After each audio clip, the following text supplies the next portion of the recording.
Les chroniques nébuleuses.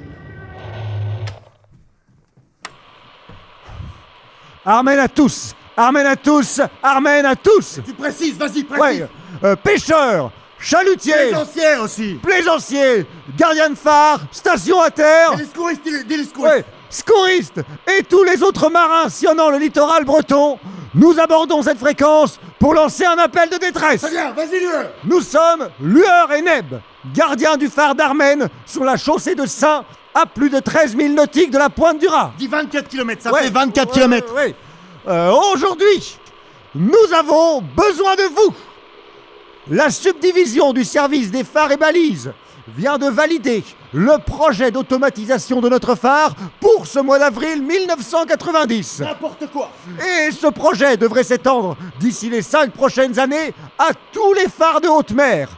Les Enfers, Kéréon, La Jument, Pierre Noire. Pierre Noire, La Vieille, tous sont en danger sans leurs gardiens. Nous remplacer par des ordinateurs, c'est menacer nos phares et la vie de ceux qui comptent sur eux. Exactement. Et les lames, les roches, le grondin. C'est pas pour le folklore que l'enfer du rocher existe. Croyez-vous qu'un automate vous dispensera les premiers secours quand vous vous fracasserez les traves sur la chaussée de Saint? Qui relayera les appels de détresse? Qu'il vous fera un signe de la main quand vous viendrez pêcher à son pied? Et sans compter l'entretien, s'occuper des façades, des cuivres, éponger l'eau infiltrée, et le mercure qui goûte, les 6000 litres de gazole dans la cuve, on en fait quoi? Ouais. Aujourd'hui, nous prenons la décision de ne pas laisser Armène entre les mains d'un ordinateur qui ne verra jamais un Kong. C'est incongru. Et nous comptons sur vous. Alors faites sonner vos sirènes. Bloquez les ports. Quant à nous, nous n'abandonnerons pas Armène. Tous les marins comptent sur ton aide. Voilà ce qu'on nous disait à la formation. Et nous avons des vivres, nous savons pêcher, et on s'y connaît assez bien en informatique pour savoir que les robots n'aiment pas l'eau. Gardez l'âme d'Armène en son sein. On compte sur vous pour que la Bretagne garde ses gardiens. Bien dit. Armène de Kéréon, bien reçu. Alors, on s'accroche, les gars. On s'accroche. À tous de la sardine, les pêcheurs de Plogoff vous soutiennent, les gardiens. À tous du Neptune, on est avec vous, les gars. Armen, de Crosco. Silence, Payday. Vous émettez sur la fréquence de détresse.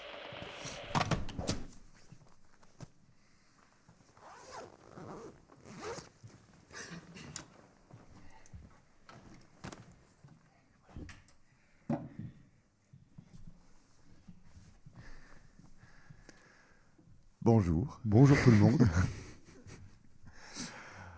Alors, nous sommes donc Thomas et Alexandre.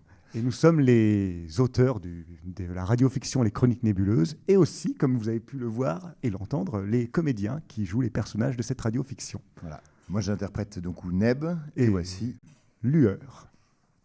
Et on voulait vous parler un petit peu du coup de notre podcast de fiction, comment on l'a écrit, pourquoi est-ce qu'on a écrit ça, et quelle a été un petit peu la genèse de notre projet. Voilà. Parce qu'à la base, on voulait parler des légendes marines. Et comme vous l'avez entendu, tout ça ne s'est pas passé exactement comme prévu. Oui. Alors, déjà, on est parti, nous, quand on a commencé ce projet, c'est né vraiment d'une passion commune qu'on avait, nous, deux gars de la montagne, un Jurassien et un Savoyard, pour la mer et pour le monde des légendes. Et sans trop savoir ce qu'on voulait raconter non plus dans le gros détail dans cette radiofiction, on avait déjà une grande idée qui a germé dans notre esprit. On voulait vraiment parler du coup des légendes, et on s'est dit mais il faut qu'on trouve un endroit propice à une fiction légendaire comme ça, et on a beaucoup cherché, et on s'est dit qu'un endroit, peut-être la fin de la Terre, un endroit en France comme ça qui s'appelle la fin de la Terre, ou autrement dit le Finistère, un endroit qui serait perdu vraiment au bord du monde, seul, isolé dans des conditions un peu fantastiques pour donner à notre radiofiction telle qu'on l'imaginait vraiment un imaginaire fort dès le début, une ambiance. Même on s'est dit pour aller plus loin dans l'ambiance, autant qu'on aille carrément au-delà de la fin de la Terre, là où peut-être des légendes subsistent. Et on s'est dit un phare entre la mer, le ciel, la terre et l'infini peut-être. Cette lumière qui tourne, ça fait rêver, c'est beau, c'est puissant. On va écrire sur des personnages dans un phare. Voilà. Sauf qu'on n'y connaissait rien en phare. Et donc forcément, on s'est mis à fantasmer pas mal de choses de ces phares qui pouvaient abriter des légendes. Alors on a pris le phare le plus éloigné des côtes bretonnes. Voilà, donc ce phare s'appelle Armène. Voilà, et cette Armen, on n'a pas tellement vu de prime abord à quoi il ressemblait, parce qu'on en avait une idée déjà très précise, n'est-ce Ah pas? oui, on avait un Armen dans notre tête qui était magnifique. Il était grand, il était immense, il y avait une bibliothèque dedans, notre Armen. Déjà, voilà, très Génial. vaste. Ouais. Voilà, on avait chacun une chambre aussi, et puis il y avait 4 personnages initialement dans cette fiction, donc autant vous dire qu'on Il y avait de la c'est place. une grosse colocation. Et puis alors, comme c'était un endroit légendaire, il fallait aussi qu'il soit un petit peu bizarre, notamment on avait des questions acoustiques aussi à régler. Donc on s'est dit, puisqu'il parle à la radio, il faut que ça soit isolé. Alors l'Armen qu'on imaginait était isolé avec de la mousse. Voilà, de la mousse naturelle, bien sûr, parce que c'est là quelque chose d'un peu sylvestre, tant qu'à faire. Donc on avait de la mousse qui poussait sur les murs, on se disait, qu'importe, c'est magique. Et puis on pouvait communiquer aussi d'un étage à l'autre, et donc ça lui donnait des allures un peu steampunk, avec des tuyaux de cuivre, par exemple. Donc on criait dans un tuyau, et puis l'autre entendait en dessous, et on faisait des quiproquos comme ça. Et ça nous a permis de partir sur quelque chose de C'était très loin. très imagé. D'autant qu'on n'a pas mis non plus des gardiens très normaux dans ce premier Armen. On avait mis des personnages incroyables et fantastiques. Lueur, au début, c'était je parlais de Lueur, hein, c'était un genre de chevalier tel qu'en produisaient les romans de chevalerie, très romantique, qui écrivait des lettres à une dame qu'il n'a jamais vue, qui partait dans des divagations poétiques géniales, bien loin de ce qu'on vient d'écouter au final. Il y avait une autre idée derrière. Et puis on s'était aussi beaucoup inspiré des cimetières marins. Ces espèces de cimetières de bateaux, de vieux bateaux qu'on n'utilise plus non plus. Et là, c'est un lieu apprécié par Neb, qu'on imaginait plutôt avoir une vie un peu de naufragé ou naufrageur, quelque chose comme ça. Et là, on voyait quelque chose de très nébuleux, pour le coup. Je crois que vous pouvez voir les photos de nous perdus dans nos pérégrinations erratiques. Et alors même, il y avait un cachot aussi. Oui. Et on avait rajouté un cachot au bas du phare. Voilà, on s'était dit pourquoi pas. Après tout, il y a bien une bibliothèque dans le phare d'Alexandrie, donc ça nous paraissait tout à fait possible qu'il y ait un cachot bibliothèque. La logique était là. Mais à un moment, on s'est mis quand même à faire des recherches. Ouais. Pour se dire, en fait, qu'est-ce que c'est vraiment? Ça peut quand même être intéressant de savoir ce que c'est qu'un phare. Et là, on est tombé un petit peu des nues. D'ailleurs, on vous pose la question, savez-vous ce que c'est qu'un phare? Savez-vous comment c'est fait un phare? Vous, Pod BXL, vous, Bruxellois, qui avez la mer pas loin, qu'est-ce que c'est qu'un phare? Oui, parce que là, on s'est posé un peu ces questions, puis on a regardé Armen, tout bêtement. Alors déjà, Armen, concrètement, c'est un phare qui fait 34,50 m. Voilà. Et on nous a dit que c'était un petit phare. Bon, alors très bien. Donc effectivement, il y a des phares vraiment plus grands. 34,50 m de haut. De haut, pas de circonférence. Sinon, ça serait un très grand phare, pour le coup. Et il est, par contre, sa circonférence, c'est 7,20 m de diamètre. Voilà. Donc dans ces 7,20 m de diamètre, il faut savoir qu'il y a donc les pièces à vivre en forme de demi-cercle. Voilà, et il y a aussi un escalier à ajouter à ça. Donc là, on voit très bien, vous avez les pièces plus l'escalier. Et si on peut mettre juste la photo avant, on a aussi des plans qui nous ont servi à bien envisager ce qu'était ce phare. Et s'il fait 7,20 m de diamètre, c'est parce qu'il y a des murs de 2 mètres d'épaisseur. Parce qu'on est dans la zone la plus accidentée et la plus violente de la mer d'Iroise. Et l'une des pires du monde. Ce qui vous laisse à peu près un espace de 3 mètres de diamètre pour vivre. Donc je vous laisse vous rappeler vos années étudiantes, ou peut-être vous avez été au Crous et vous avez eu le confort d'avoir 9 mètres carrés. Maintenant, imaginez-vous avoir en pleine mer, dans des conditions climatiques parfois difficiles, le confort de 3 mètres carrés.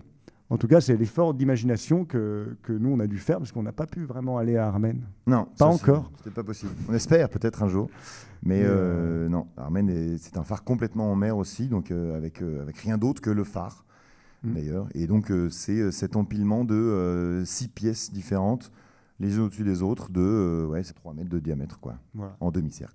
Donc déjà, belle déconfiture par rapport au projet initial, oserais-je dire, Alex. Et puis, alors après, on s'est posé la question aussi de comment est-ce que tout ça fonctionnait. Comment ça marche J'ai envie de poser la question aux gens, pas toi.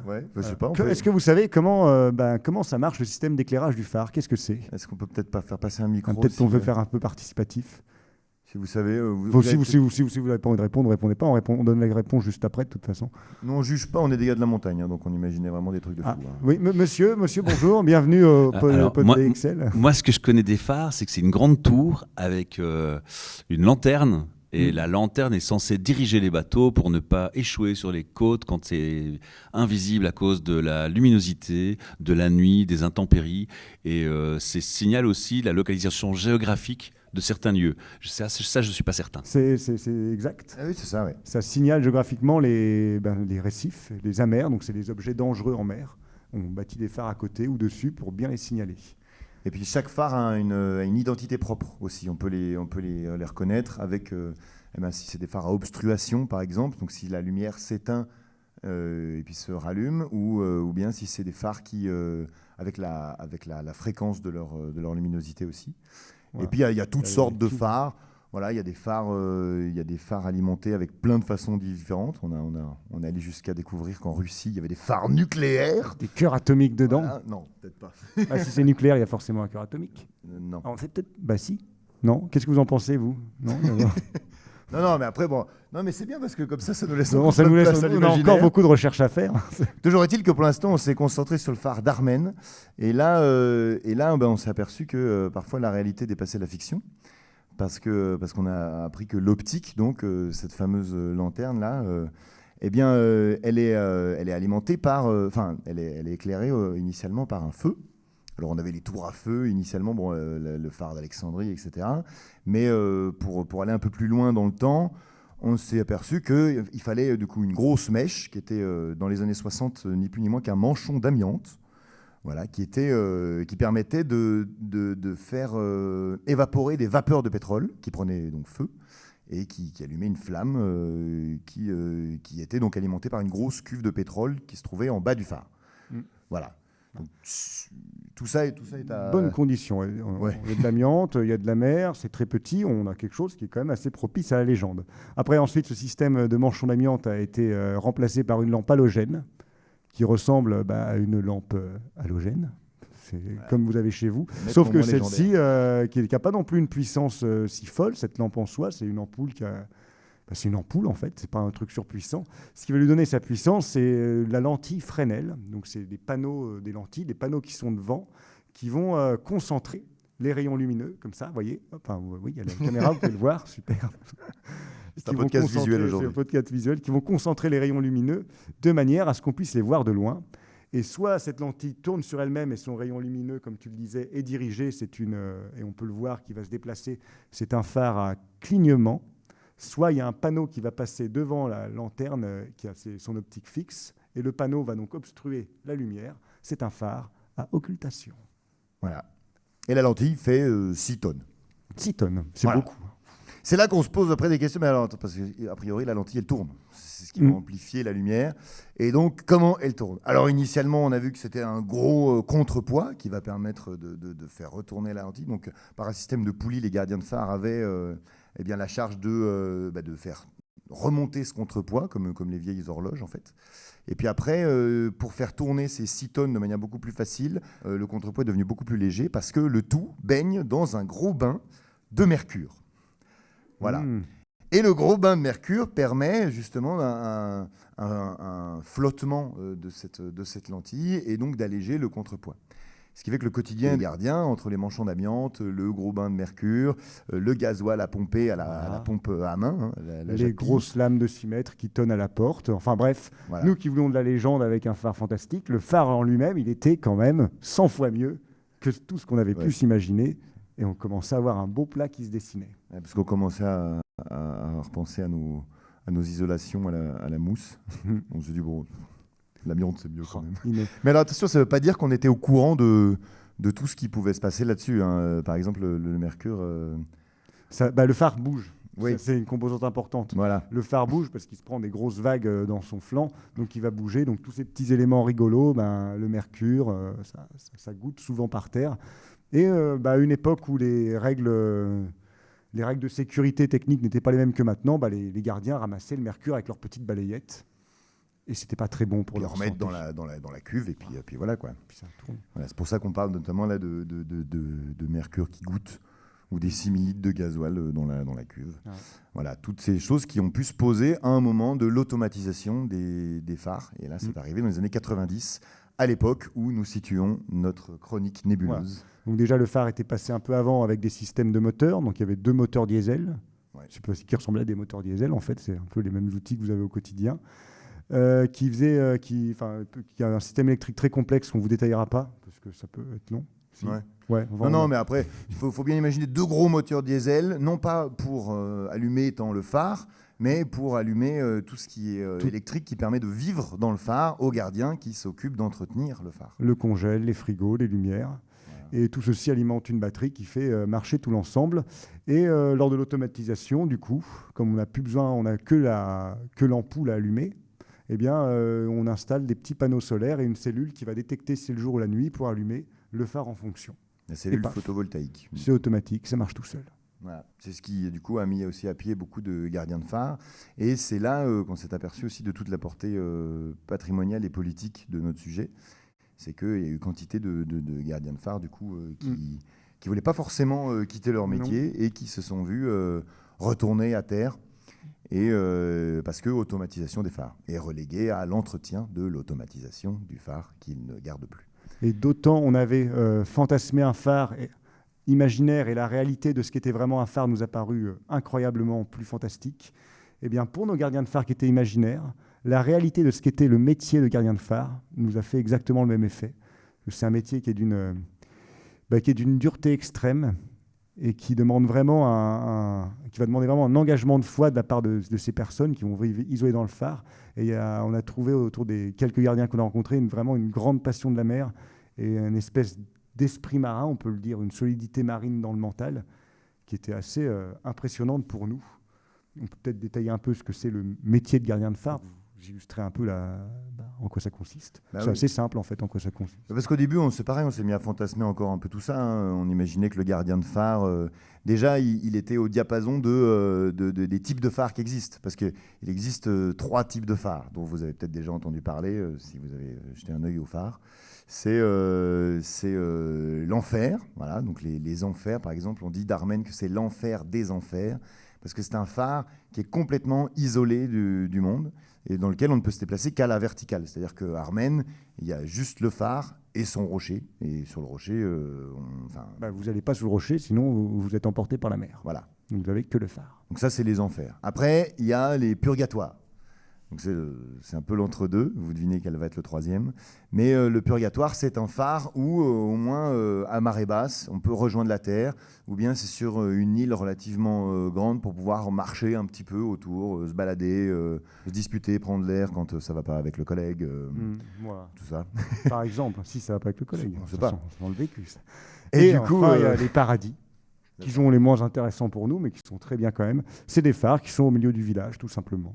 Et donc, vous allez à l'épicerie faire vos courses, vous dites bonjour à vos voisins, et puis vous vous occupez de votre petit phare tranquillement. C'est le plus sympa, le paradis. L'avantage du paradis, c'est que c'est des phares qu'on pourra désigner comme étant des phares de catégorie 4. Donc voilà, c'est encore autre chose. Mais en gros, c'est des phares dans lesquels on peut vivre. C'est-à-dire que le gardien de phare n'est pas relayé, contrairement à ceux qui sont dans les enfers et au purgatoire. Mais ils vivront à l'année là, y compris avec leur famille, etc. Et parfois, l'enfer du gardien de phare, c'est d'être dans un phare catégorie 4, alors qu'il n'y a que de l'eau autour, et que c'est un enfer de vivre ici. Par exemple, c'est le cas de Thévenec, un phare dont peut-être vous entendrez parler dans la suite des Chroniques nébuleuses. Il a causé beaucoup de morts, ce phare, il est assez intéressant. Bref.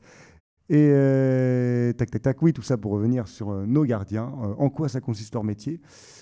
C'est un métier qui est déjà très, très régulier et qui est très simple. En soi, ça consiste à entretenir le phare.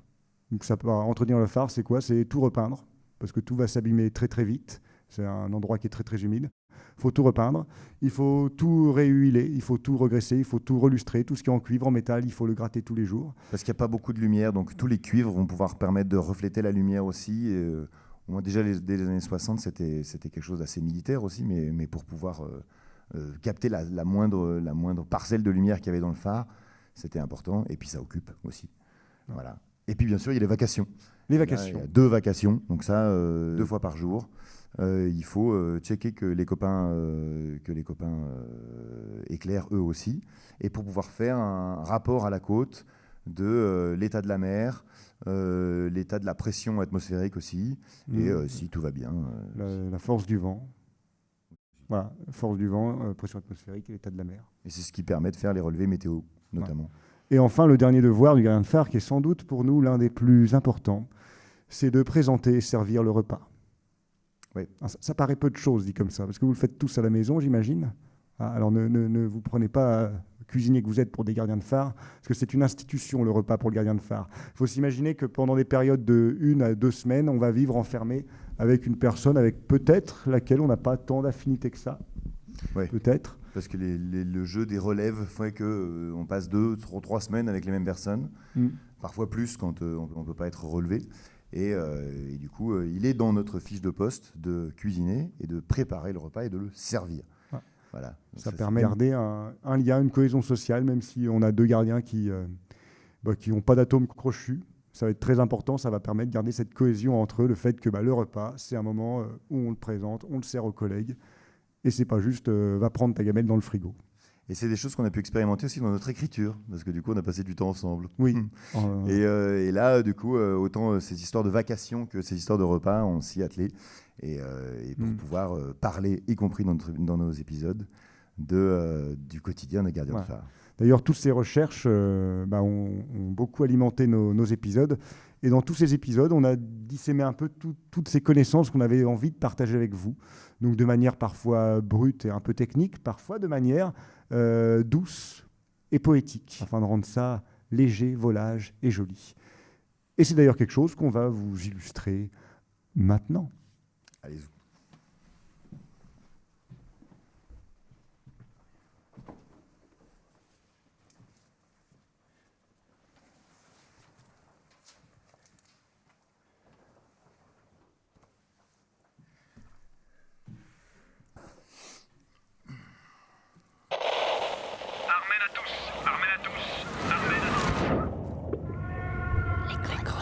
Les chroniques nébuleuses.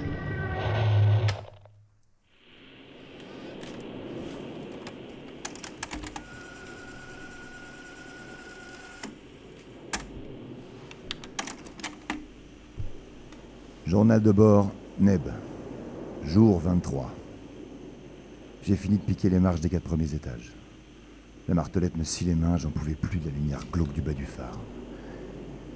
Les murs sont moins humides à cette période, mais la pierre colle quand même. Ça se disloque. Depuis qu'on est coupé, je réalise à quel point on est seul ici. J'étais heureux les premiers jours. Après, j'ai vite compris que le bonheur de ne pas avoir de relevé à faire est éphémère.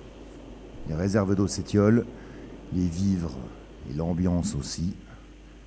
Nous n'avons pas même l'assurance de revoir un jour la Véleda. L'île encore moins. Les panneaux solaires encombrent la rambarde et m'empêchent de repeindre correctement. Lueur dit qu'au fond, on n'est même pas sûr d'être vraiment utile ici. Ce matin, nous débattions de la durée de vie d'un phare. Armen, l'architecte, ne lui aurait pas donné 100 ans. Ça en fait 123 aujourd'hui et on dirait qu'ils l'ont tout juste branché pour pas qu'il s'éteigne. Moi, je trouve ça dur. Avoir le coup de boutoir qu'il a connu, les incendies, la peur des gardiens, l'espoir qu'il représente dans la nuit. Le voir comme ça, abandonné, c'est écœurant. Armen s'est noyé. Ses cuivres sont déjà devenus vitreux, ses pierres se disjointent un peu plus sur la roche rouge. Et la dévorante bouffe sans cesse ces plots de pierres qui tendent le garde-fou du barcadère. Dire qu'on avait le don de Prométhée, le flottement du mercure pour faire tourner l'appareil, quelques gouttes sur la tronche et le tic-tac du contrepoids pour faire tourner un vrai feu. De grands horlogers au milieu des cambouis et des mécaniques, on devient tout juste bon à changer une ampoule.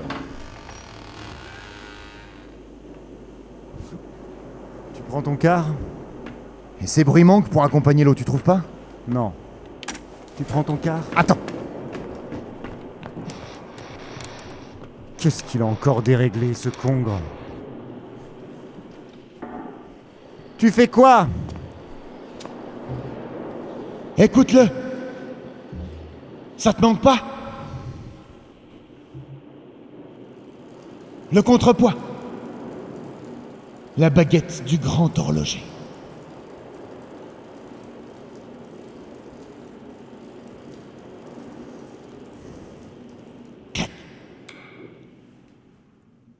Le maestro est en place.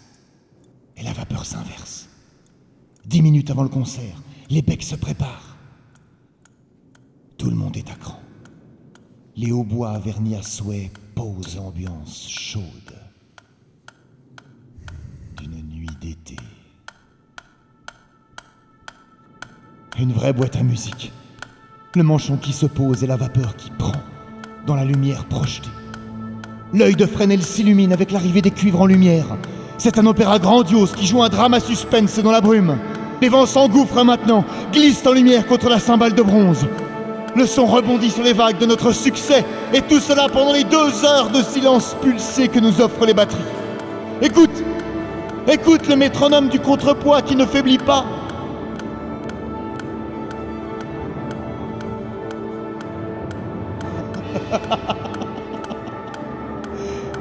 Et après, les moteurs grondent pour pas que tout s'éteigne. Fin du concert, on meurt de chaud, de peur et de bruit, et la radio lâche. Non, non, attends, t'es con! On évacue la salle, on vire les gardiens, personne sera remboursé. L'opéra est fini, maintenant on écoute de l'électronique. Poutou, poutou, pou.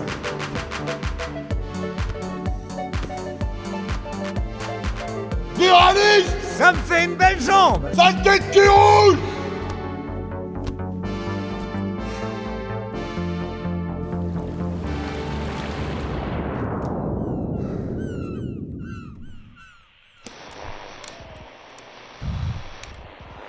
Le parc d'Armen, la vieille d'Armen, le Saint.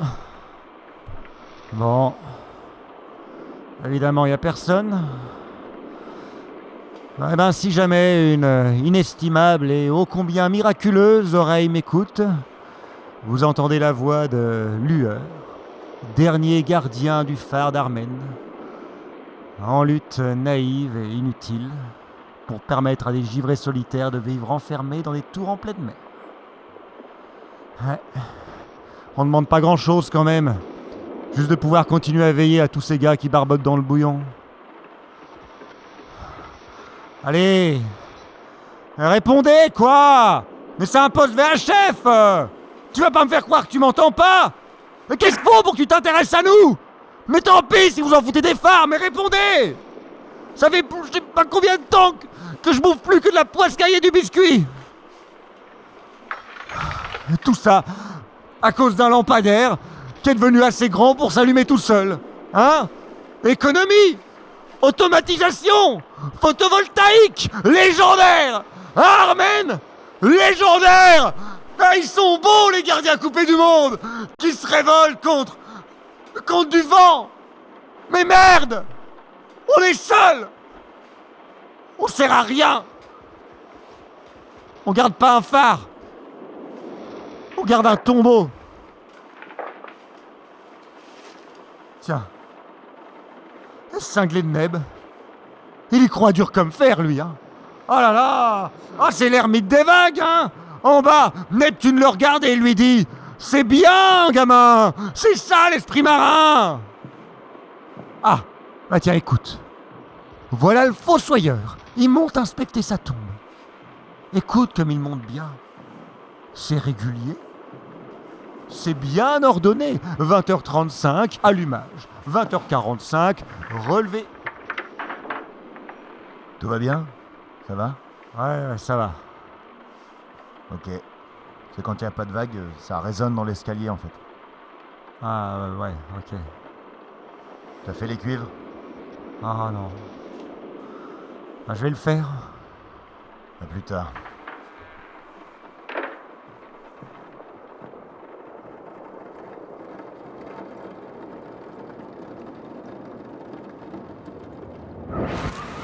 Les chroniques nébuleuses.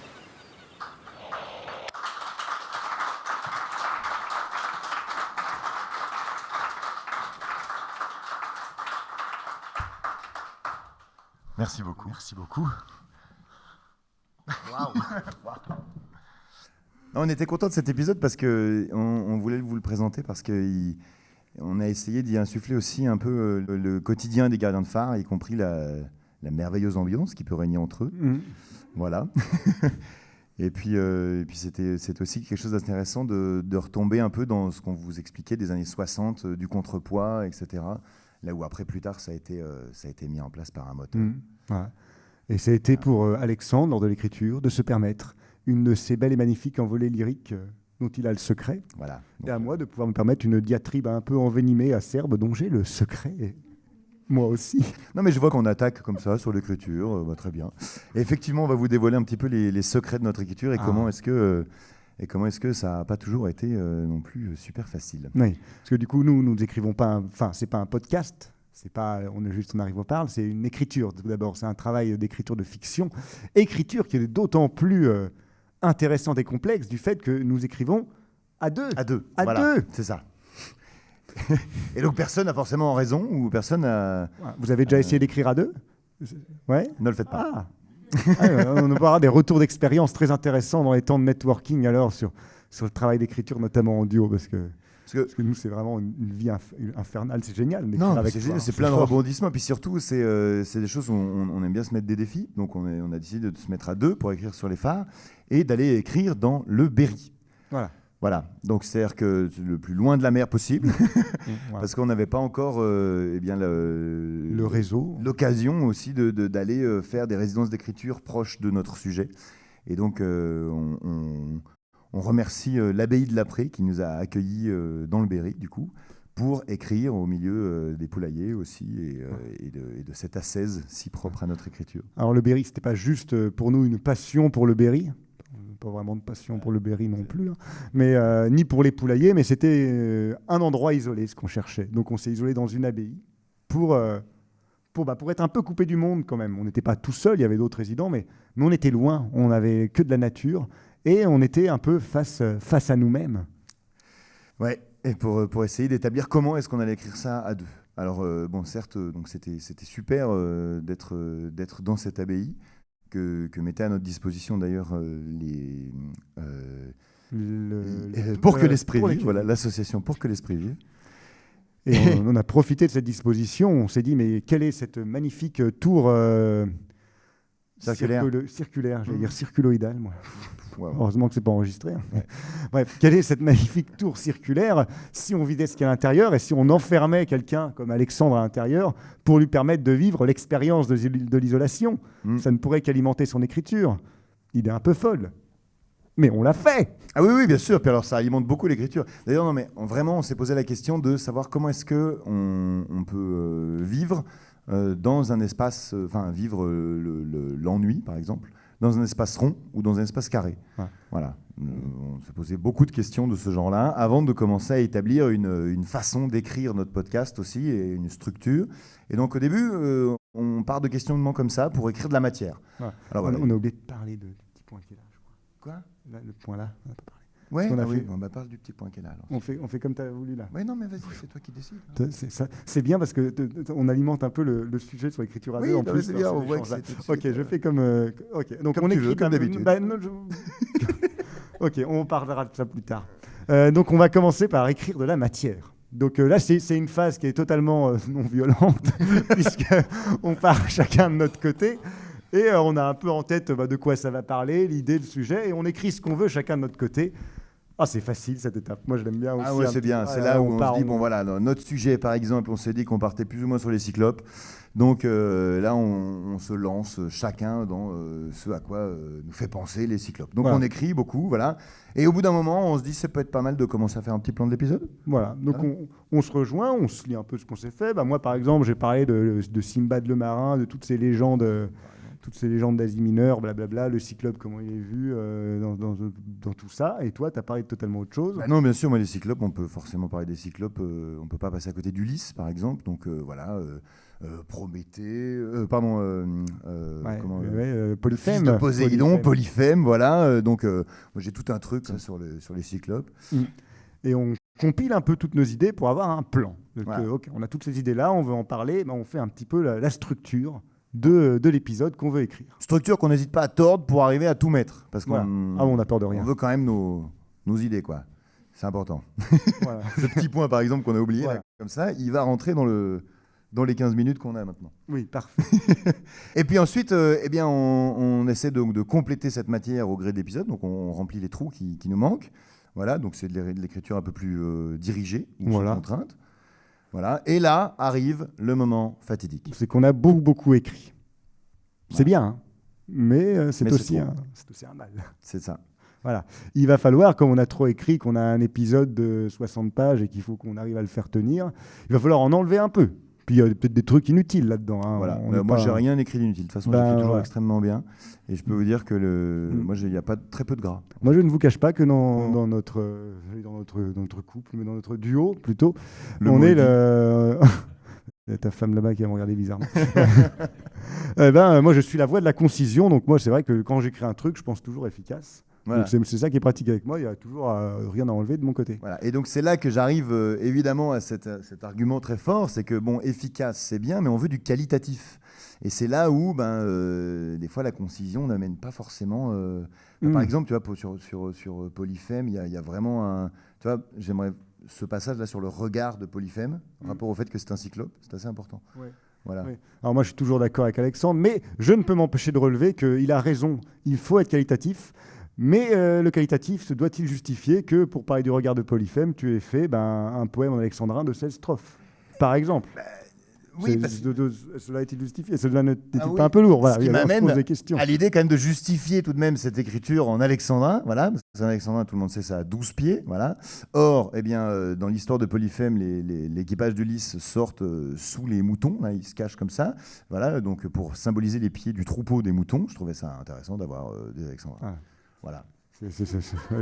Ouais, alors là, pour le coup, je ne sais que dire, mais en situation réelle, j'aurais eu un truc super à répondre. Voilà, donc on le garde, on est d'accord. Non, justement, on le gardera pas, on va le concire un petit peu. On le garde Mais pas. alors, comme il faut valoriser un petit peu pour pas être trop brusque, on peut en garder une partie, ça c'est l'argument que j'adore. Ça c'est le mieux qui s'en dégage, et puis on garde que ça. Voilà. Et après, on repart un peu, on remet un petit peu de fil droit là-dedans. Et puis comme moi, j'avais aussi écrit une super chanson, si tu as déjà mis Voilà, un bien poème dedans, ma chanson après, elle a un peu d'ombre, tu vois, ça rend pas pareil. C'est là que c'est dommage, parce qu'elle est cool, ma chanson. Non mais oui, mais elle est en prose. Alors qu'on était parti sur les alexandrins, tu vois. Donc il y a un moment où ça pose problème, quoi. Ce qui mène forcément à l'étape de la dispute. Oui. Voilà. Vous l'avez Là, pas vu bon, venir, bah, celle-là. ouais. Non, c'est d'où l'importance de faire nos résidences dans un purgatoire. Voilà. Oui. Voilà, c'est l'idée de pouvoir prendre un petit peu de distance comme ça, voilà. Est-ce qu'on peut avoir des photos de notre purgatoire, peut-être sous la Oui. petite Alors là, télévision c'est arrivé par exemple quand on était à l'île Vrac. Et à l'île Vrac, effectivement, donc c'est voilà, c'était notre purgatoire que vous pouvez voir. Donc c'est un sémaphore. Et donc là, pour le coup, on était au cœur de notre sujet. Voilà. Et donc c'était une maison phare ici, et on n'avait pas accès à la terre à marée haute. Voilà. Donc évidemment, on s'est disputé à marée haute. Oui. Voilà. Et donc on a fait le tour de l'île et on s'est aperçu combien c'était parfois difficile d'être gardien en colocation comme ça. Voilà. Après, le truc qui est beau c'est que en fait, comme on peut pas aller plus loin, on est obligé de se réconcilier. Voilà. ça dure depuis longtemps. Ouais, non, c'est. Moi, j'appelle ma femme, elle me dit, t'es sûr que tu veux tout arrêter? Je dis non, bon, peut-être que là, ça va, la chanson, elle peut être sympa, on verra bien. Et donc, forcément, après, il arrive le moment où on fait preuve de maturité, on lâche un peu du lest et on enlève ce qu'il y a de trop. Voilà. Semblait-il qu'il y en avait beaucoup. Voilà. D'ailleurs, on peut se permettre de réécrire un petit peu. Vu qu'on toujours. Hein. Voilà. Donc, l'étape de réécriture après.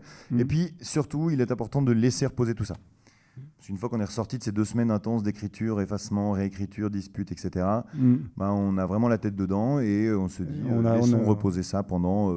On n'a plus le recul nécessaire pour pouvoir travailler efficacement. Voilà. Et pendant 6-7 mois, le temps de retrouver les financements, de pouvoir retravailler ensemble. On fait d'autres trucs cool. Voilà. On se dispute pour d'autres choses. Et après, on arrive, on reprend l'épisode, très fier, parce qu'on était arrivé à quelque chose de superbe. Voilà, on s'est dit, ah là, on était bon quand même. Ouais. Et on a oublié de dire qu'on se réconcilie aussi. Hein. Si, je l'ai dit là. Ah, tu l'as dit? Non, je l'ai pas dit. Je sais pas. On a dit qu'on s'est réconcilié? Si, il l'a dit.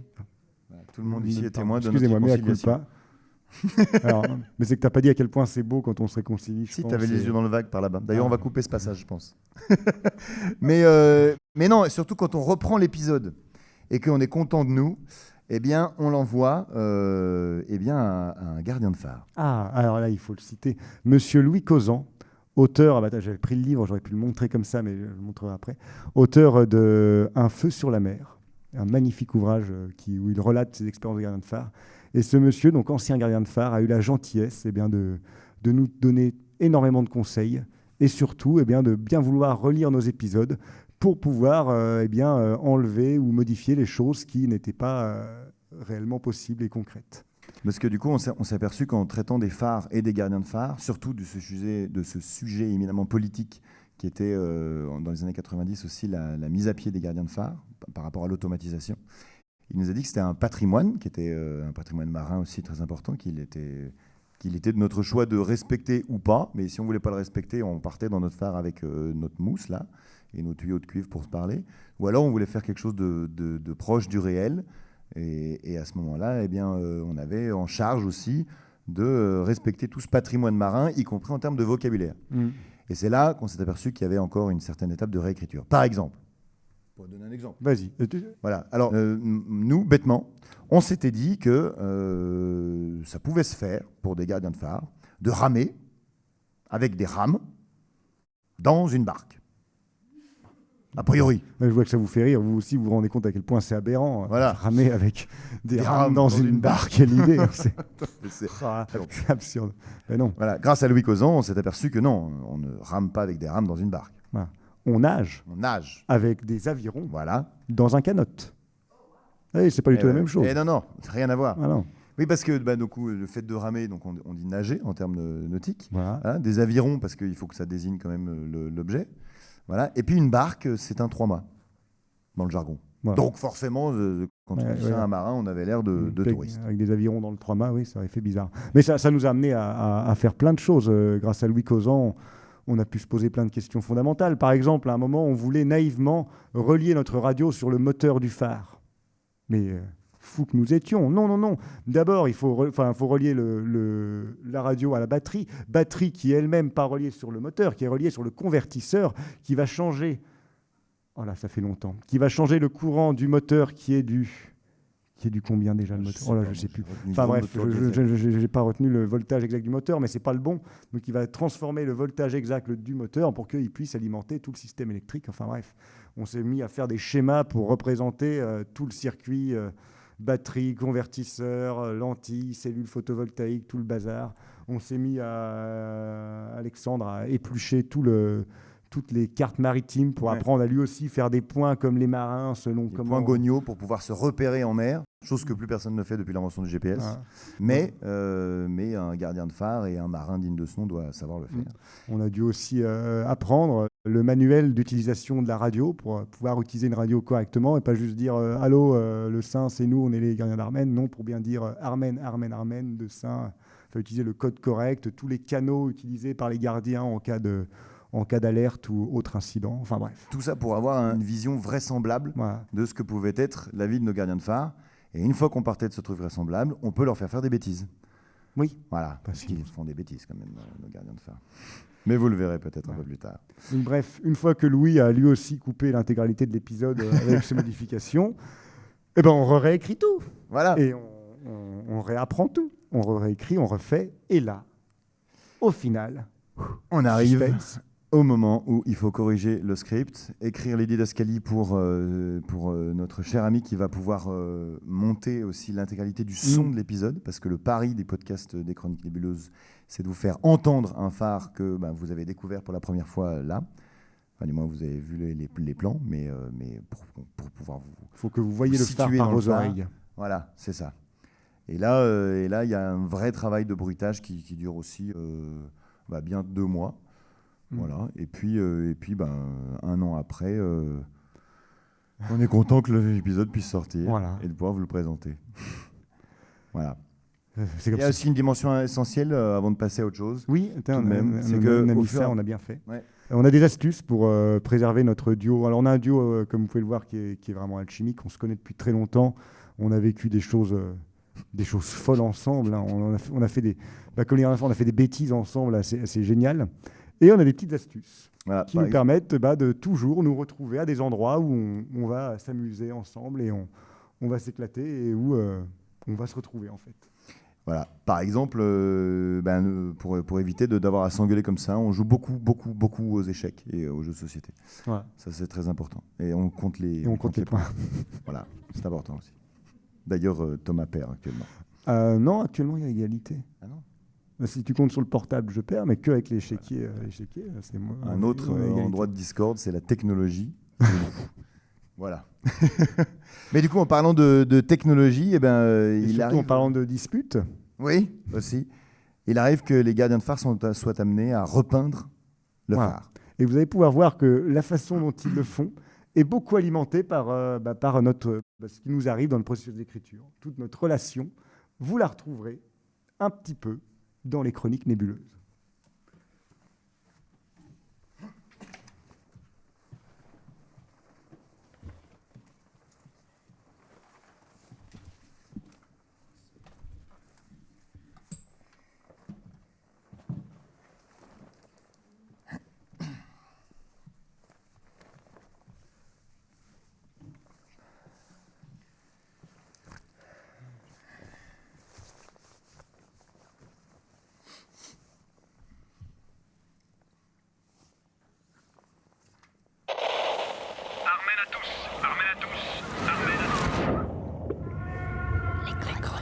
Les chroniques nébuleuses. Applique-toi un peu, t'en oublies là. Ouais, c'est bon, Van Gogh. Les nuances de blanc sur la pierre grise, je devrais m'en sortir. Ouais, mais il faut bien le faire avant de finir. Faut pas finir avant la nuit. Oh, doucement, je t'aime bien, mais je plonge pas trop chercher. Si on loupe l'heure de l'allumage, tu finis tout seul. On lui fera pas l'allumage. Ah ben, je te le souhaite.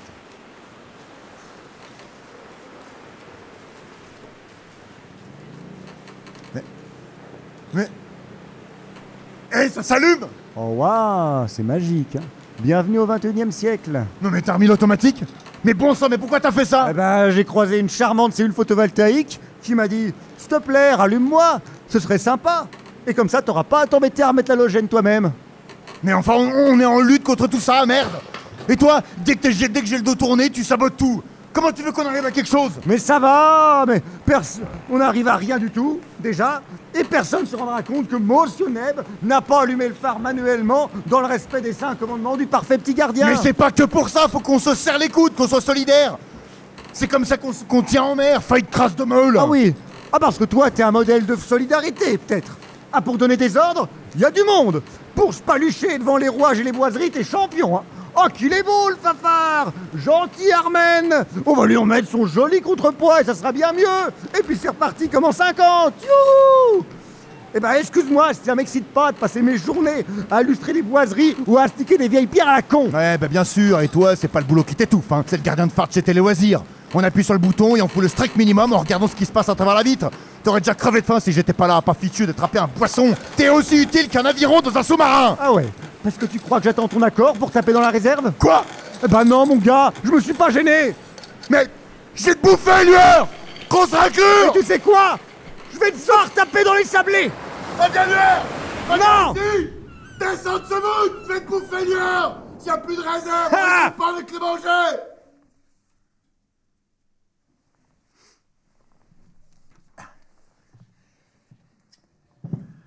Heureusement qu'on a dit qu'on se réconciliait après. Hein. Presque pile pas le chrono. Hein. Voilà. Ah, merci.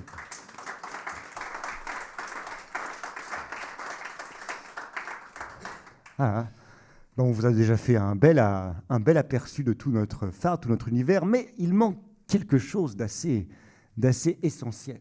Mais parce qu'on a beaucoup parlé de technique.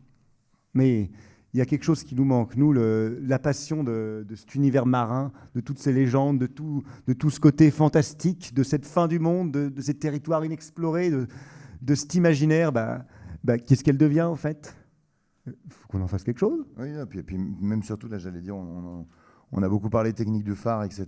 Donc là, maintenant, vous êtes presque aussi qu'avec nous.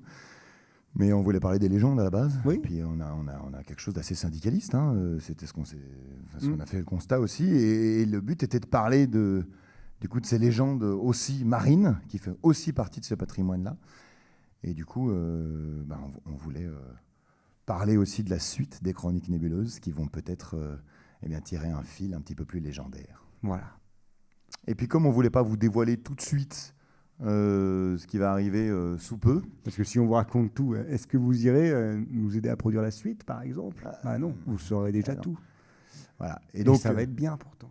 C'est pour ça qu'on s'est dit qu'on allait, comme on a 4 épisodes d'avance sur l'écriture, on allait pouvoir plonger un petit peu dans le futur des chroniques nébuleuses et puis vous faire cette petite surprise pour le pod BXL de vous jouer un épisode inédit. Voilà, vous teasez un petit peu ce qui se passera. On y va? Voilà, du coup, c'est parti. C'est tout à cappella cette fois parce que du coup, c'est pas encore Pas enregistré. produit. Parce qu'on n'a pas pu produire du coup le montage son et tout ça. Mais sans montage son, vous allez pouvoir admirer nos effets techniques et nos effets spéciaux incroyables qu'on met en œuvre pour vous.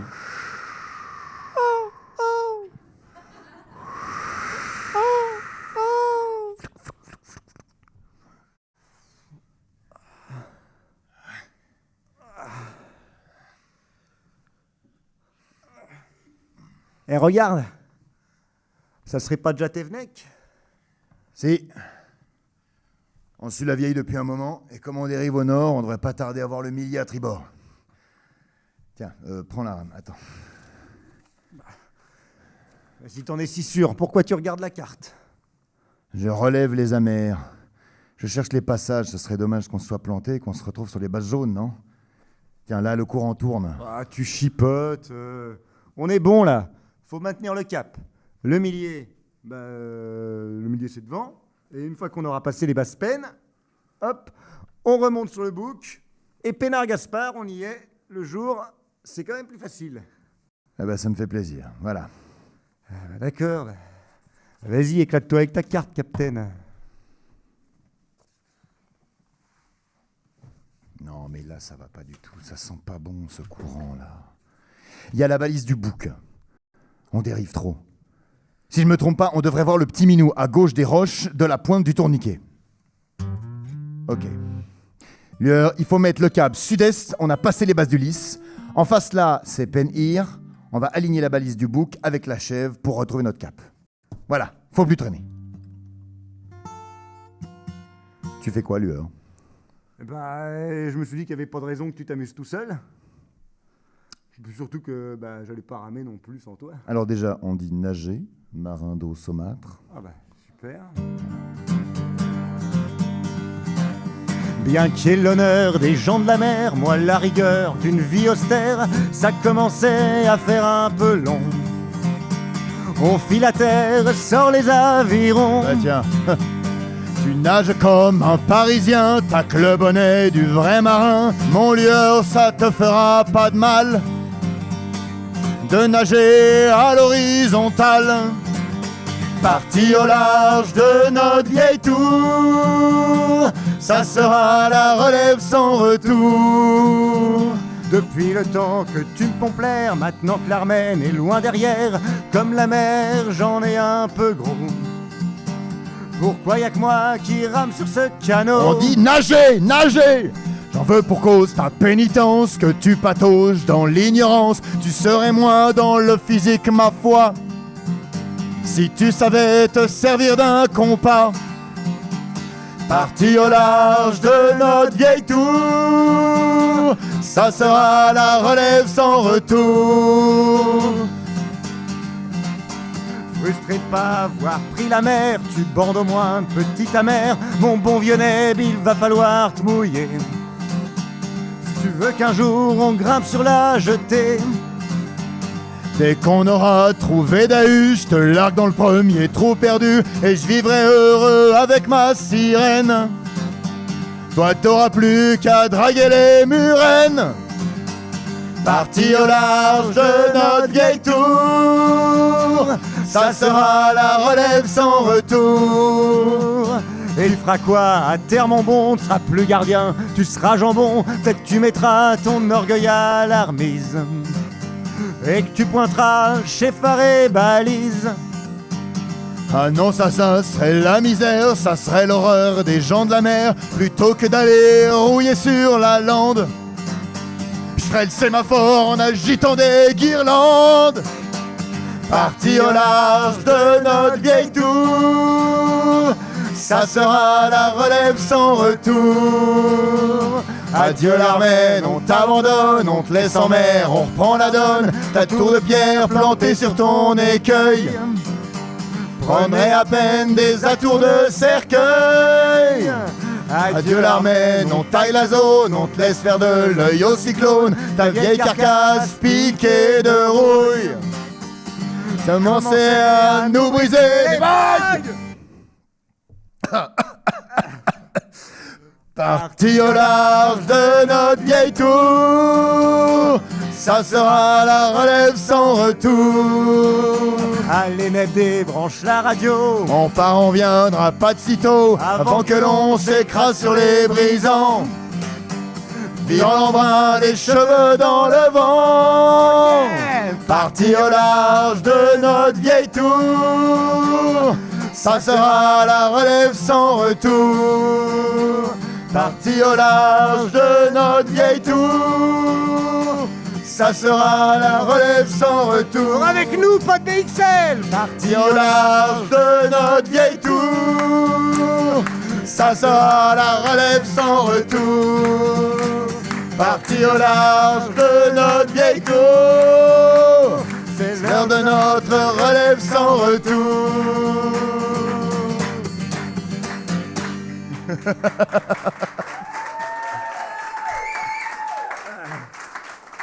Oh! Oh, c'est quoi la balise là? C'est quoi? Agast. Attends, c'est pas le chevreau? Si, c'est le chevreau! Ah. Là! Regarde! Toujours des noms de biquettes, t'en as pas marre à force? Eh ben, c'est pas moi qui leur ai donné des noms pareils. Ah, les D'accord? Bretons. Déjà qu'en vrai, j'ai déjà du mal à différencier une chèvre d'un bouc, alors quand c'est des pierres dans l'eau aperçues entre deux vomis sur la Véleda. Regarde, celle-là, elle est juste entre les tas de poids à bâbord et l'extrémité du cap de la Chèvre. On est alignés dans les trois. Donc, allez, plein sud, on traîne pas. Nos sirènes nous attendent au large de notre vieille tour. C'est comme pour les sirènes, tiens. On sait pas vraiment ce que c'est une Marie Morgane quand on y pense. Bah si, Ah, c'est une sirène, justement. bah justement. On a lu plein de trucs au final. D'abord, c'était Dahu, puis c'est une déesse pagane, puis une fée sirène dont on ne sait pas s'il a des ailes comme les Grecs ou une queue de poisson comme la sirène médiévale. Mais c'est plus vieux que ça, les sirènes. C'est les filles de divinités grecques, les Néréides. C'est comme les Océanides ou les Tritons. Voilà. Il y en a plein de sortes. Et chacun en avait son interprétation. Nous, on reste sur du concret. La sirène aquatique, elle est censée vivre 291 600 ans. Voilà. Et puis c'est pratique. Pour une cité engloutie... Bah, tu me rassures comme ça. Mais de quoi? Bah non, mais t'as raison, autant tabler sur les femmes poissons. Sinon, on part juste chercher une âme perdue en mer. Mais juste quoi, juste? Allez, nageons plus vite. Bien, au fait. Eh, t'as vu ça? Ouais.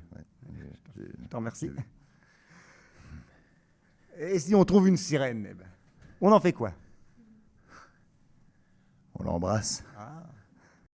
Et t'as déjà entendu parler de la sirène de Barnum?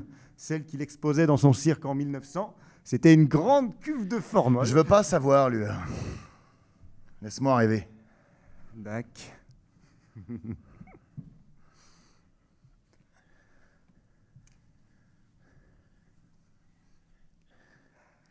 Il est long, ce générique. Ça. Parce que la côte est encore loin. Ouais. Mais attends,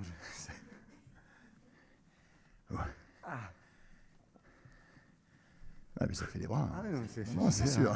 Ouais. On n'a pas mis les bonnets. On arrive. Les chroniques nébuleuses. C'est nous.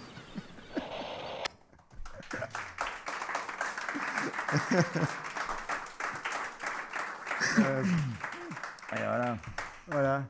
Et ben, merci. Merci beaucoup. Voilà, bon, on espère que cet épisode vous a plu. Voilà. Il est encore en cours d'écriture, hein, mais on était très contents en tout cas de pouvoir vous le dévoiler ici. Et vous avez vu, la suite donc parle un petit peu plus de sirènes et peut-être d'autres phares, qui sait. En tout cas, on est parti au large de notre vieille tour. On a hâte de vous plonger dans toute cette suite.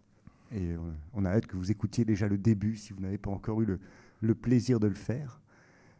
Et puis sinon, on voulait quand même remercier aussi le Pod BXL, parce que ce festival incroyable nous permet de faire notre premier live. Alors bon, voilà, c'est un peu un grand moment. À l'image de nos écritures.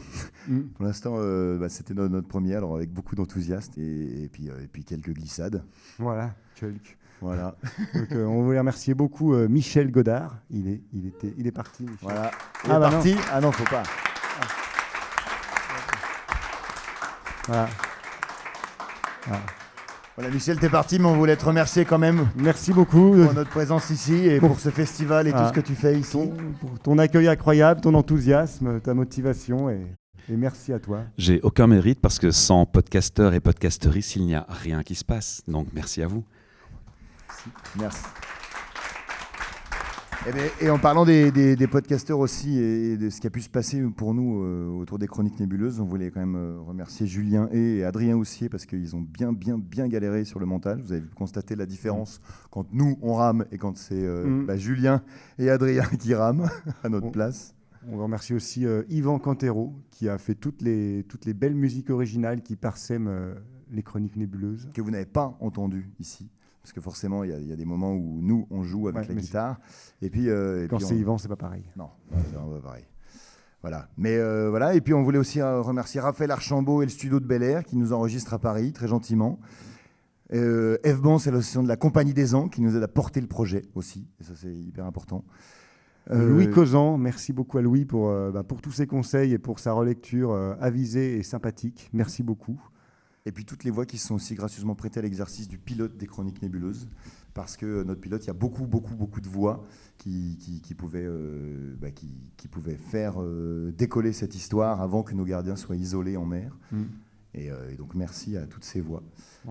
Voilà. Et puis surtout, bien sûr, merci à vous. Merci à vous d'être là. Public qui est là. Et puis sans quoi, tout ne serait pas pareil du tout. Voilà. On espère vous avoir donné envie d'écouter notre petit podcast, Les Chroniques Nébuleuses, que vous pouvez trouver sur à peu près tout, sur toutes les plateformes. Voilà. Et puis on espère que les prochains épisodes pourront vous être dans vos oreilles assez rapidement. Voilà, parce qu'il faut vous dire quand même qu'à la base, on avait prévu de faire un épisode d'1 heure. Alors je ne sais pas combien d'entre vous écoutent des radiofictions d'1 heure comme ça au lever du lit.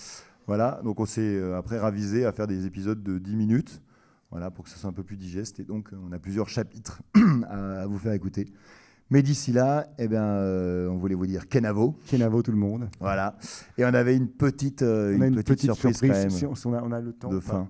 Et je crois qu'on a le temps. On a le temps pour la petite surprise.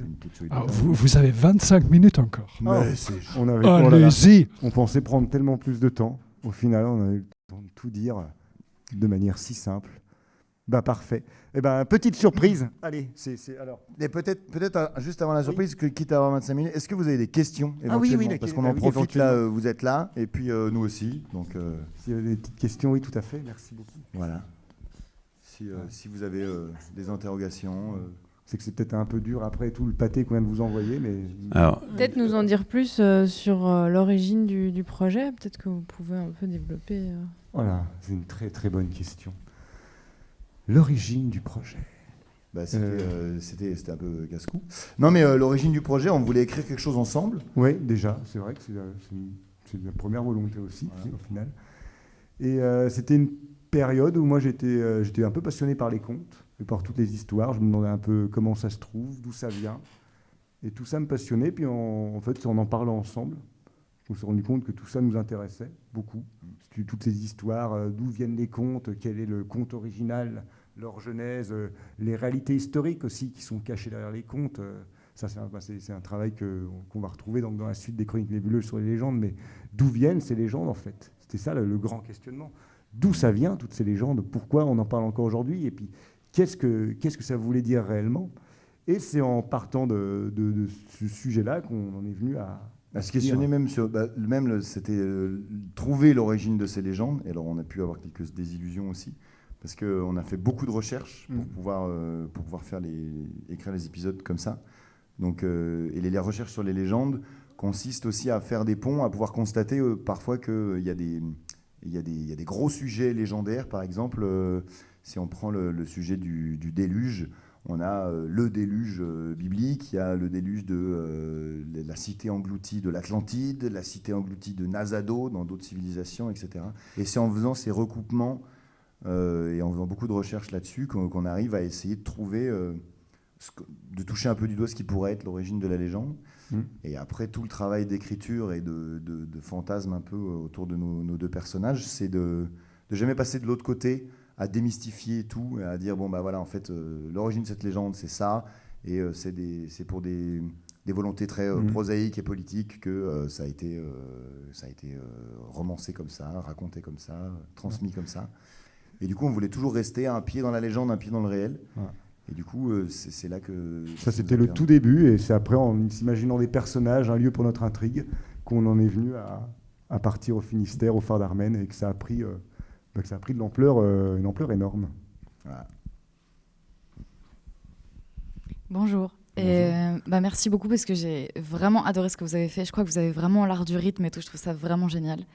Et ma question, ce serait sur la partie écriture. Est-ce que vous avez pensé à avoir une narration, une voix qui narre et qui prend un peu de recul sur l'histoire, ou est-ce que c'est voulu que ce soit uniquement joué ? Parce que moi qui ai zéro représentation d'un phare à part les plus banales comme vous, en écoutant le podcast avant de venir, je savais pas quoi imaginer en fait. Donc même avec l'univers sonore, marin, etc. Pour moi, c'était compliqué d'imaginer. Même juste les tenues, là, ça a déjà changé quelque chose pour moi d'imaginer. Ah ok, un bonnet, une barque, ok, la lumière qui tourne, ok, c'est juste un rocher. Du coup, je me suis posé la question de comment est-ce qu'on pourrait encore mieux représenter visuellement, parce que c'est ça que j'aime dans le podcast précisément, ça laisse de l'espace à l'imaginaire. Mais du coup, je me suis posé là maintenant la question de est-ce que c'est un choix d'avoir fait que de la comédie, de jouer uniquement, ou est-ce que vous êtes aussi posé la question d'avoir une narration, quelqu'un qui prend du recul sur la situation, pas forcément par un personnage, je sais pas, je pose la question sur la manière dont vous avez pensé l'écriture. C'est vrai que peut-être que si tu peux être judicieux, c'est un excellent retour, merci beaucoup. On sait pas vraiment, on est parti tout de suite dans l'idée qu'on aurait des personnages. En fait, on voulait avoir des personnages, mais du coup, ça rejoint un peu la fin de ce qu'on disait tout à l'heure. C'est comment arriver à ne pas basculer complètement, donc, soit dans révéler le concret du réel, et l'autre bascule qu'on veut éviter, c'est celle de partir complètement dans le fantastique. Et du coup, c'est vrai que c'est une chose qui induit vraiment un univers du conte, d'avoir une voix qui narre, quoi. Il était une fois deux gardiens en haut d'un phare, enfin quelque chose comme ça. Ça décroche aussi un peu du réel. Et donc au début, notre début n'était pas du tout comme ça. Et puis finalement, on en a fait un peu malgré nous quelque chose de plus engagé qu'on avait initialement prévu, rapport à tout ce qu'on a appris aussi sur les phares et la condition de gardien de phare et l'automatisation. Et après, on a voulu insuffler de la légende là-dedans parce qu'on était quand même venu pour parler de ça. Mais du coup, pour garder ce concret, on s'est dit qu'il faut que ça reste les deux gardiens de phare. Cependant, l'idée de voix qui peut amener cet univers-là en plus, c'est le rôle de la musique dont on a parlé avec Ivan Cantero. C'est vraiment des moments un peu plus omniscients pour le coup, où on se permet de faire une réverb un peu étrange, comme vous l'avez vu dans l'épisode 2, ou alors où il y a un vrai souffle pour pouvoir musicalement aussi illustrer les vagues, etc. Et puis des moments de respiration, de solitude, presque des paysages, mais sonores. Mais sonores. C'est vrai que c'est un exercice difficile, parce qu'en plus, nous, on baigne vraiment dedans. Alors, les images nous viennent plus vite. Et pour l'auditeur qui ne suis pas passionné pour les phares, c'est vrai que c'est un travail plus dur. C'est pour ça que si vous écoutez les Chroniques Nébuleuses, je vous conseillerais juste peut-être de regarder une ou deux photos du phare d'Armen avant. Et mine de rien, c'est peu de choses, ça prend 2 secondes, mais ça vous permet déjà d'avoir un peu l'univers en visuel, d'être situé. De quand vous entendrez un bruit de vague, vous savez d'où il vient. Quand vous entendrez monter un escalier, vous pourrez déjà vous imaginer l'escalier, sa fonction intérieure. Parce que le pari était vraiment d'avoir un univers sonore par salle du phare. Qu'on puisse, par exemple, dans la cuisine, il y a un néon qui fait un bruit de néon, et on se dit, ok, là, c'est le néon de la cuisine qui m'énerve. Et dans l'escalier, il y a une réverb. Donc, chaque endroit du phare est différent et sera reconnaissable à chaque fois. Ça, il y a dans les premiers épisodes, par exemple, il y a des longs moments de silence où on entend marcher et où il traverse toutes les portes. Et on voit, il ouvre une porte, t'as les gros moteurs diesel qui font, et après, il monte l'escalier de fer, etc. Donc ça, c'est des choses qu'on a vraiment documentées, qui ont bien cassé la tête d'ailleurs à Adrien aussi. Ouais. Mais pour pouvoir donner un panel auditif de toutes les pièces du phare. Et puis après, on voulait montrer vraiment ces pièces et que l'auditeur puisse visualiser l'intérieur du phare. Mais si vous n'avez pas d'idée de base du phare, c'est vrai que c'est difficile, c'est un truc qu'on nous a déjà fait. Ouais. Mais s'il y a une voix off, peut-être qu'elle pourra rentrer, mais il faudrait qu'elle soit justifiée par quelque chose de l'histoire, je pense. Parce que sinon, ça décroche complètement et on passe. Les gens se disent, OK, c'est une histoire. Et on prête plus attention au côté peut-être pédagogique ou véridique de ce qu'on essaye d'apporter dans les chroniques. Moi, j'ai une question aussi. Il y a une personne dans la salle qui me demandait tantôt, c'est où le Berry? Parce que tout le monde ne connaît pas aussi bien la France. C'est vrai. Sauce. Si la France, c'est par exemple l'ordinateur, imaginons, bon là, normalement, il devrait être... Parle devant le micro. Parle dans le micro. Pardon, je parle dans le micro. Imaginons, ça c'est la France, donc la Belgique, vous êtes ici. Voilà, Marseille, c'est là. Donc le Berry, c'est à peu près là où il y a mon doigt. Il y a là où il y a mon doigt, si j'ai une bonne proprioception. Pas mal. Tu vois mon doigt? Ouais, je vois le doigt, ouais. C'est le sud, c'est le sud-est. C'est le sud-est. C'est le sud-est. Ouais, sud-ouest, pardon. Voilà, je suis dyslexique, ça se voit. Le Berry est vraiment plus au-dessus. Oui, exactement, c'est cela. Et tout le monde sait que les femmes ont toujours raison, hein, d'accord. Bon, pas de discussion. Hein. C'est vrai que nous, on y va, mais on regarde pas forcément la carte. J'ai une deuxième question. Non, mais pas le temps de vous expliquer quelque chose. C'est quand on va dans le Berry, on y est allé quand même 3 fois. Voilà, on s'est perdu. À chaque fois, on s'est perdu. Il y a une fois, un moment, il a dit, mais attends, c'est pas Dijon, là? Et du coup, vraiment, et c'est véridique, on a dû faire un gros détour. Mais alors, c'est pas juste qu'on est mauvais en orientation, même si ça joue, mais c'est qu'on a des conversations tellement passionnantes quand on est en voiture ensemble sur ce que ça va donner nos chroniques que on regarde plus les panneaux. Manifestement, pour la Belgique, ça s'est bien passé, donc merci pour ça. Et j'ai une dernière question. C'est pour ça. J'ai une dernière question. J'ai un espion, comme je disais à ma fille quand elle était petite, mon petit doigt m'a dit que vous étiez un peu plutôt montagnard. Et puis, vous parlez de phare. Je ne sais pas si on l'a mentionné tout à l'heure. Si, on le disait au début. Ouais. Mais moi, la question, c'est le choc culturel, il s'est passé comment? On a adoré la Bretagne. Ah non, mais alors il y a eu plein de façons.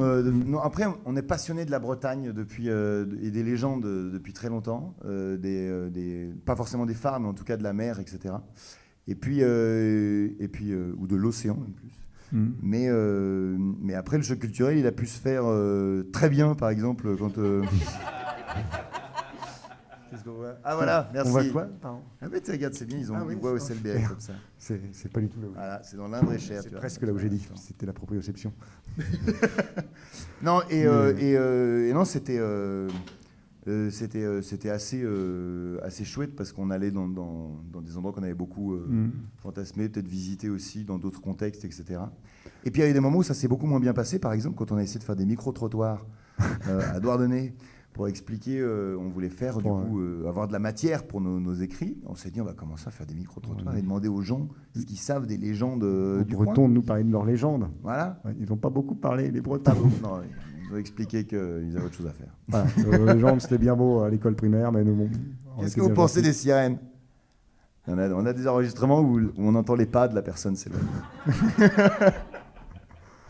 Voilà. Après, le choc était beaucoup plus... parce qu'au final, le choc culturel, on l'a ressenti en se penchant sur le côté patrimoine marin, qu'on a totalement découvert.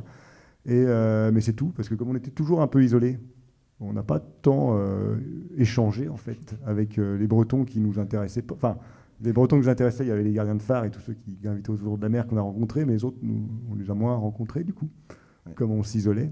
Mais il y avait eu beaucoup le choc du paysage, et c'est ça un truc qui nous a en fait, c'était se rendre en Bretagne, être dans un phare, c'est tellement inspirant. Et on le sent dans notre écriture, quand on écrit à la Berverac, qu'on est enfermé sur notre île, que c'est le silence complet à part ce vent qui est omniprésent, les bruits de vagues.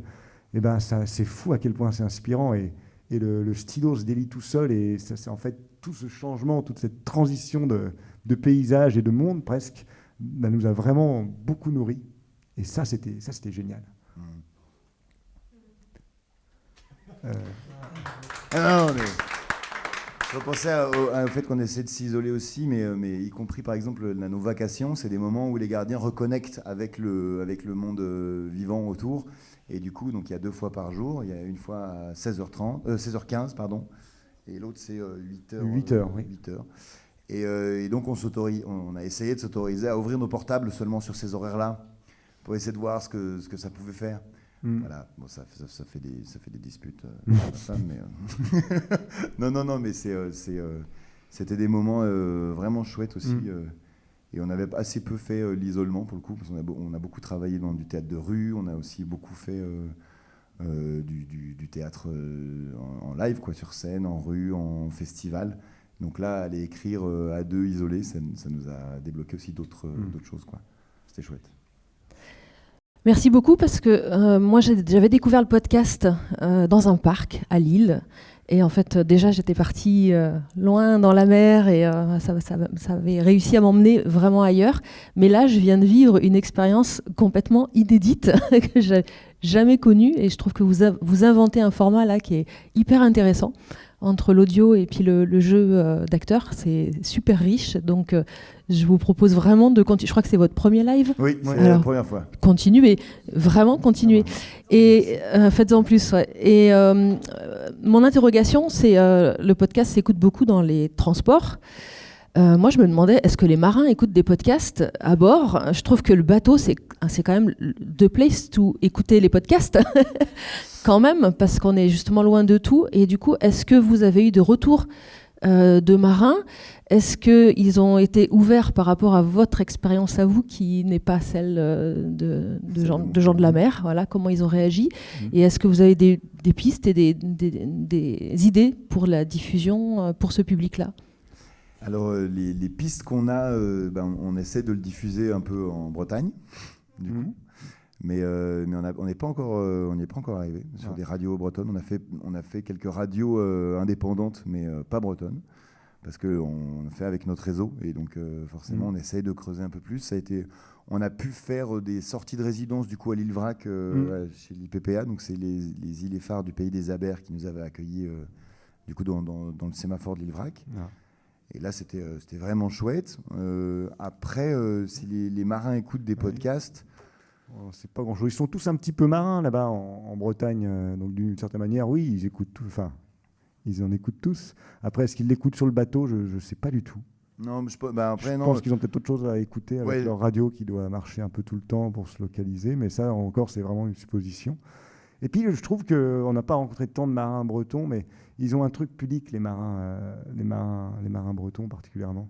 Pour arriver à savoir ce qu'ils pensent d'un truc ou ce qu'ils ressentent, c'est pas inné chez eux. Et en même temps, il y a tellement quand on a rencontré Louis Causan, par exemple,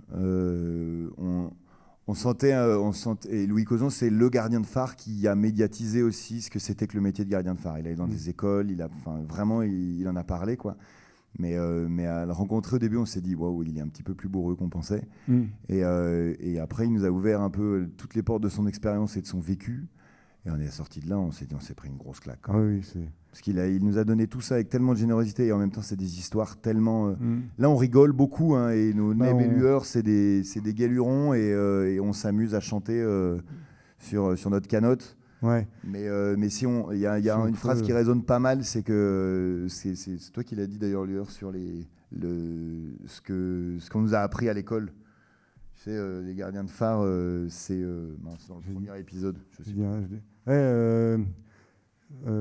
Secourir tous les marins, tous les marins des mers du monde comptent sur ton aide. C'est ça, tous les marins des mers du monde comptent sur ton aide. C'est la devise. Et puis oui, nous on avait beaucoup vu dans nos recherches qu'on avait pu faire avant de rencontrer Louis, ou même en lisant les livres, même les siens sur le phare. On voit des choses qui sont très belles, on voit de belles expériences. Mais rencontrer en vrai ces gens, ça nous permet de connaître aussi l'envers de la médaille, parce que c'est des gens qui vivent parfois des choses dures et terribles, qui gardent un petit peu. Et du coup, quand parfois on a un peu de partage de ces choses-là, ça nous touche vraiment.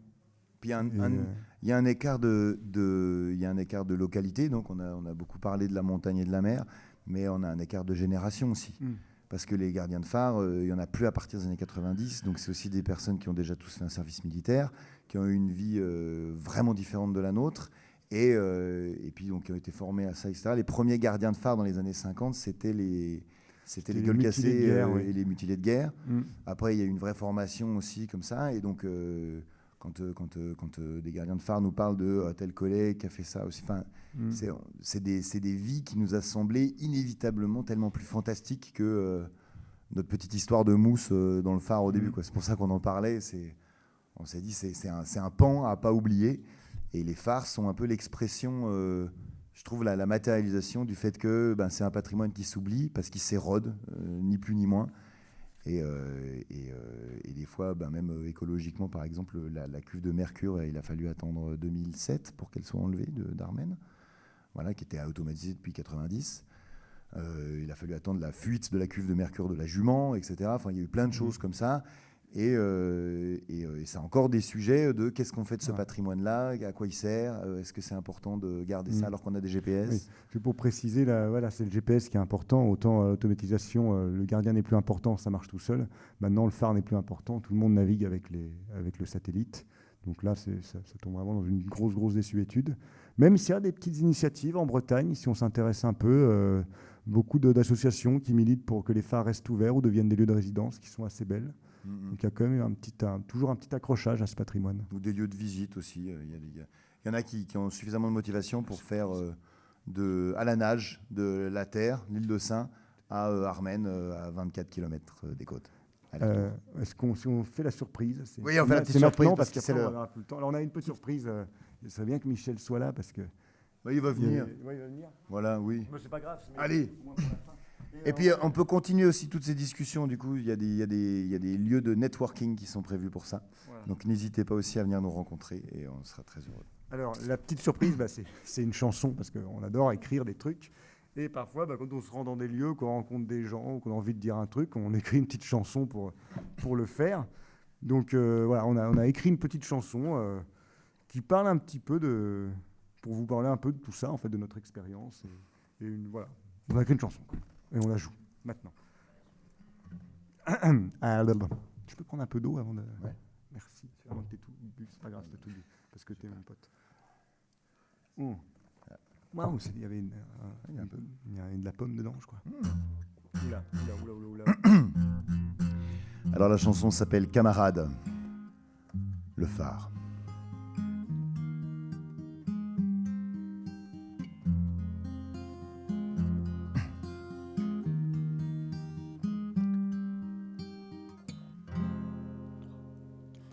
Entends loin de ta fenêtre les vagues qui s'écoulent par de la brume et kilomètres, tangue la houle. Les lumières que tu vois maintenant semblent bien ternes. Il est loin le feu qui perce le vent, qui habite la lanterne. Et pourtant dans la pluie qui brille à travers le brouillard, par-delà la ville et ses collines, j'aperçois le phare. Entre les murs de pierre du Berry et le vent de la Bervraque, on veille tard dans la nuit, on apprend dans les flaques. On gueule, on s'aime et on en rit. On vit un peu plus fort quand soudain l'histoire s'écrit. Les doutes passent par-dessus bord. Et maintenant dans la pluie qui brille à travers le brouillard, par-delà la ville et ses collines, j'aperçois le phare. Notre chasse aux créatures volages, à nos muses de fiction. On capture là dans nos pages les sirènes de l'inspiration. Ne flanche pas moussaillon, malgré tous les coups durs. Monter une radiofiction, c'est quand même toute une aventure. Et maintenant dans la pluie qui brille à travers le brouillard, par-delà la ville et ses collines, j'aperçois le phare.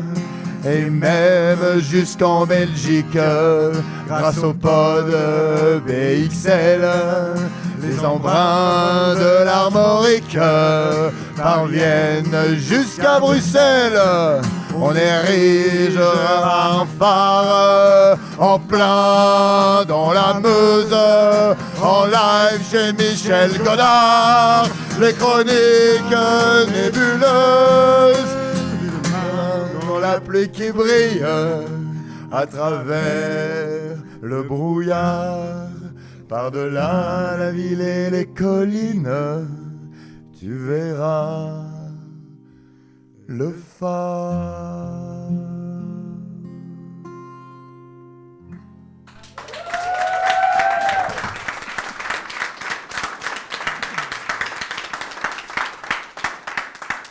Merci beaucoup. Merci beaucoup.